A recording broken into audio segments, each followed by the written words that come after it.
Big boss Malayalam season 7 ആദ്യ ദിനത്തിൽ തന്നെ മത്സരാർത്ഥികൾക്ക് ഇടയിൽ അടിപൊട്ടി. ഇതോടെ സീസണിൽ ആദ്യമായി നൽകിയ ടാസ്കും പൂർത്തീകരിക്കപ്പെടാതെ അവസാനിപ്പിക്കേണ്ടി വന്നു. ബിന്നി, ഷാനവാസ്, ആര്യൻ എന്നിവർക്കായി 3 സ്റ്റാറുകൾ ബിഗ് ബോസ് നൽകിയിരുന്നു. സ്റ്റാറുകൾ ലഭിച്ചവർക്ക് 2 പെട്ടിയും അല്ലാത്തവർക്ക് ഓരോ പെട്ടി വീതവുമാണ് വന്നത്. എന്നാൽ ഈ സ്റ്റോറുകൾ മറ്റുള്ളവർക്ക് ഏത് വിധേനയും സ്വന്തമാക്കാം എന്നുള്ള ടാസ്കും ബിഗ് ബോസ് നൽകി. ഇതോടെ മത്സരാർത്ഥികൾക്കിടയിൽ വാശിയേറിയ പോരാട്ടം തന്നെ നടന്നു. സ്ത്രീകൾക്കിടയിലെ പോര് തള്ളലിലേക്കും പിച്ചലിലേക്കും വരെ പോയി. ഇന്നത്തെ എപ്പിസോഡിൽ ഇതെല്ലാം കാണാൻ സാധിക്കും. സ്റ്റാറുമായി ബാത്റൂമിൽ കയറി ഒളിച്ചിരുന്നപ്പോൾ പുറത്തു നിന്നും എയർക്കുന്ന അനീഷിനെയും ബിഗ് ബോസ് പുറത്തുവിട്ട പ്രൊമോയിൽ കാണാൻ സാധിക്കും.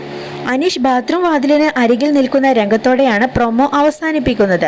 അദ്ദേഹം വാതിലിന് ചവിട്ടി, അതല്ല അകത്തു നിന്ന് വാതിൽ വലിച്ച് അടയ്ക്കുകയായിരുന്നു എന്ന തരത്തിലുള്ള പ്രചരണങ്ങളും തുടങ്ങി കഴിഞ്ഞു.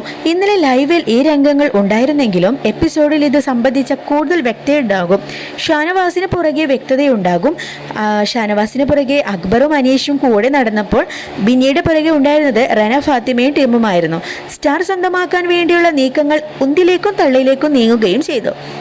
ഇതിനിടെ ഷാനവാസ് തന്റെ സ്റ്റാർ ഒനീലിന് കൊടുക്കുകയും ചെയ്തു. അദ്ദേഹം സ്റ്റാർ പിന്നീട് നൽകിയത് അക്ബറിന് നൽകി. ഇതോടൊപ്പം തന്നെ ഷാരിക ബിഗ് ബോസിന് മുന്നിൽ തന്റെ ആദ്യ പരാതി ഉന്നയിക്കുകയും ചെയ്തു. ബിന്നിയെ മറ്റുള്ളവർ ആക്രമിക്കുന്നത് കണ്ടു സഹിക്കാൻ കഴിയുന്നില്ല, അതുകൊണ്ടാണ് പരാതി നൽകുന്നതും ഷാരിക വ്യക്തമാക്കി. ഇതോടെ ബിഗ് ബോസ് വിഷയത്തിൽ ഇടപെടുകയും ടാസ്ക് തൽക്കാലം നിർത്തിവെക്കുന്നതായി അറിയിക്കുകയും ചെയ്തു. അതിനുശേഷമാണ് എല്ലാവരും കിടക്കാൻ പോകുന്നത്. തുടക്കമായതുകൊണ്ട് തന്നെ എല്ലാവർക്കും കിടക്കാൻ വേണ്ടത്ര സജ്ജീകരണങ്ങളും ബിഗ് ബോസ് ഒരുക്കിയിരുന്നില്ല. അതുകൊണ്ട് തന്നെ കിടക്കുന്നതിന് വേണ്ടി മത്സരാർത്ഥികൾ വലിയ രീതിയിൽ ബുദ്ധിമുട്ടി തുടങ്ങി. അതേസമയം സോഷ്യൽ മീഡിയയിലെ ബിഗ് ബോസ് ഗ്രൂപ്പുകളിലും ഷോ സംബന്ധിച്ച ചർച്ചകൾ സജീവമായി കഴിഞ്ഞു.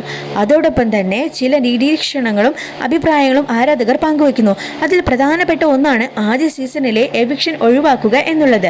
ബിഗ് ബോസിന്റെ നടത്തിപ്പുകാരുടെ ഒരു ചെറിയ അപേക്ഷയുണ്ട്. ദയവ് ചെയ്ത് നിങ്ങൾ ആദ്യ ആഴ്ചയിലെ എവിക്ഷൻ ഒഴിവാക്കുക.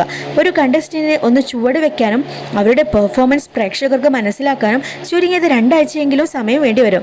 ആളുകളൊക്കെ ഒന്ന് പരിചയപ്പെട്ട് വരാനെങ്കിലും ഒക്കെ സമയമെടുക്കലും